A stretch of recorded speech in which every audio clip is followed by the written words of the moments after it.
Bob, what was the struggle for Rich today? Well, they made him throw some pitches and made him work, but it ended up being 2 swings of the bat that were, 5 of the 6 runs. So he gave up 4 hits, made him throw a bunch of pitches, were advantageous when they hit the homers. So, probably not his best stuff, but they made him work and had a couple big swings. What made Lynn as challenging as he was on your guys? Pitched a little different than we've seen in the past. Maybe a few more cutters and some change-ups. Probably got a little advantageous strike zone on the outside corner, but, used it well, and we just couldn't get anything going off him.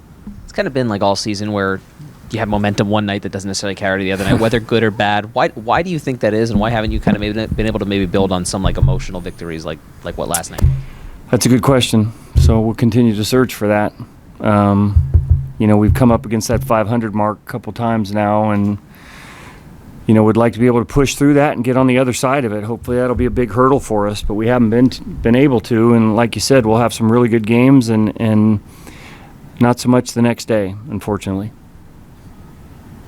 What was the clarification? Because I thought infield, the blocking rule didn't apply. Okay, so yeah. What were you told? They said that they thought he had enough time to realize and not block the plate. So where he initially set up was fine. I don't know. That's it's a rule that you get a different interpretation and you get a different call a lot.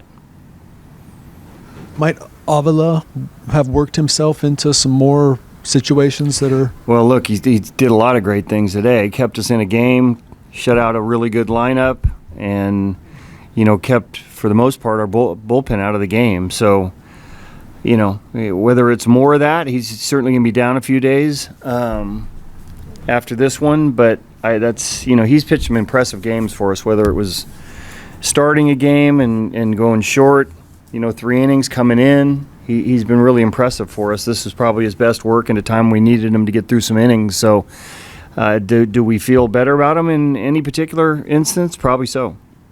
Fernando has hit some balls hard and long, but also is chasing. And right. What do you see going on there? It's pretty frustrating for him right now because when he does hit it hard, it's right at somebody. And, sometimes you just try to swing your way out of it. So obviously, it hasn't been great for him, but if a couple of balls drop and a couple of them get over people's heads, and it's a little different story for him. But I think right now he's trying to swing his way out of it, and every time he does square one up, he doesn't have much luck for it.